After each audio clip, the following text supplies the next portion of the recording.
ایک دفعہ موسیٰ علیہ السلام نے پوچھا یا اللہ میرا جنت کا ساتھی کون ہے؟ تو موسیٰ علیہ السلام نے فرمایا فلاں قصائی تیرا جنت کا ساتھی۔ تو موسیٰ علیہ السلام تھوڑا سوچ میں پڑ گئے کہ قصائی تے موسیٰ دا جوڑ کے میں بیٹھ گئے بھائی فلاں مجاہد، فلاں عالم، فلاں ولی اللہ وہ تیرا جنت کا ساتھی، قصائی تیرا ساتھی۔ تو موسیٰ علیہ السلام نے پتہ پوچھا اور پہنچ گئے۔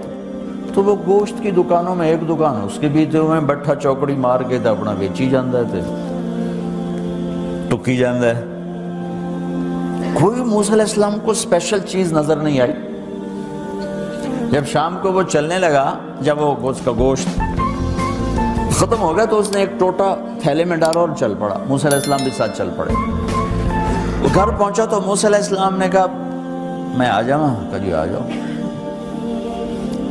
اس نے وہاں جا کے کیا کیا، بوٹیاں بنا کے ہانڈی چڑھا دی، پھر آٹا نکال کے گوندھا، اس کو نرم ہونے رکھا، سالن تیار کیا، پھر روٹی تیار کی، ٹرے میں رکھا۔ ایک عورت اس طرح پڑی تھی، اس کو جا کے ہلایا، ماں جی، آنکھ کھولی، ایک ہاتھ سے اٹھایا سہارا دیا، دوسرے ہاتھ سے نوالے بنا بنا کے کھلاتا رہا کھلاتا رہا کھلاتا رہا۔ تو اس نے یوں سر ہلایا کہ مطلب میری بس۔ تو اس کا منہ صاف کیا اور اس کو سہارا دے کے لٹانے لگا تو کچھ بڑبڑائی۔ موسیٰ علیہ السلام ذرا فاصلے پر تھے، سن نہیں سکے کیا کہا۔ موسیٰ علیہ السلام نے فرمایا میرے بھائی یہ کون ہے؟ کہا جی میری ماں ہے، اور میں جب صبح جاتا ہوں نا کام پر تو اس کے سارے خدمت کر کے روٹی پانی کھلا پلا پھر میں جاتا ہوں، پھر جب شام کو واپس آتا ہوں تو پہلے میں اس کی یہ خدمت کرتا ہوں۔ بیوی سے نہیں کہا، خود کیا۔ ہم اپنی بیویوں کو کتنا ذلیل کرتے ہیں، اور 99% جو ساس ہے وہ نیگیٹو ہے اور ظالم ہے۔ 99% ساس نیگیٹو ہے اور ظالم ہے، اور ہمارے بچوں کو ہوش نہیں کہ میری ماں ہے میری ماں ہے۔ ماں کی وجہ سے بیوی کو تباہ نہ کرو، اور بیوی کی وجہ سے ماں کو تباہ نہ کرو، اس میں بیلنس کرو۔ بیوی کے عشق میں ماں باپ ذلیل نہ ہو، اور ماں باپ کے عدم میں بیوی ذلیل نہ ہو۔ یہ دونوں نوحے میں سن رہا ہوں، اس لیے بول رہا ہوں، دکھ سے بول رہا ہوں۔ کہا جی میں شام کو پھر اس کی خدمت کرتا ہوں، اب بچوں کو بعد میں دیکھتا ہوں۔ کہا اچھا یہ بتا یہ کیا کہہ رہی تھی؟ لٹا رہے تھے۔ کہنے لگا جی بس ماں جو ہوئی جب بھی خدمت کرتا ہوں تو کہتی اللہ تجھے جنت میں موسیٰ کا ساتھی بنایا۔ میں تو جی کمی کسائی تے او موسیٰ کلیم، میرا دا کی جوڑ ہے۔ میں کہا پترا تیرا جوڑ بنا چھڑے تیری ماں۔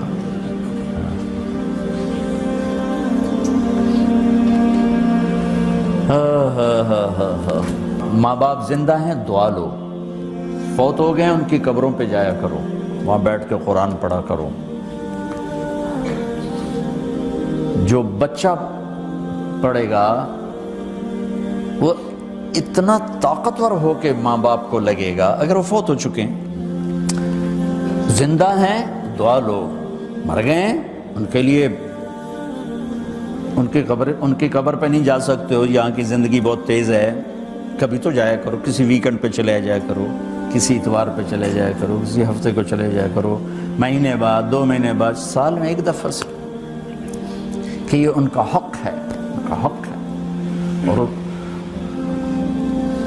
ابن القیم رحمۃ اللہ علیہ نے ایک واقعہ لکھا ہے کہ عبداللہ بن مطرف رحمۃ اللہ علیہ نے خواب دیکھا کہ قبریں پھٹیں اور لوگ نکلے اور کوئی چیز ایسے اٹھا رہے ہیں ایسے اٹھا رہے ہیں ایسے اٹھا رہے ہیں۔ ایک آدمی نکلا اور جا کر ایک درخت سے ٹیک لگا کے بیٹھ گیا۔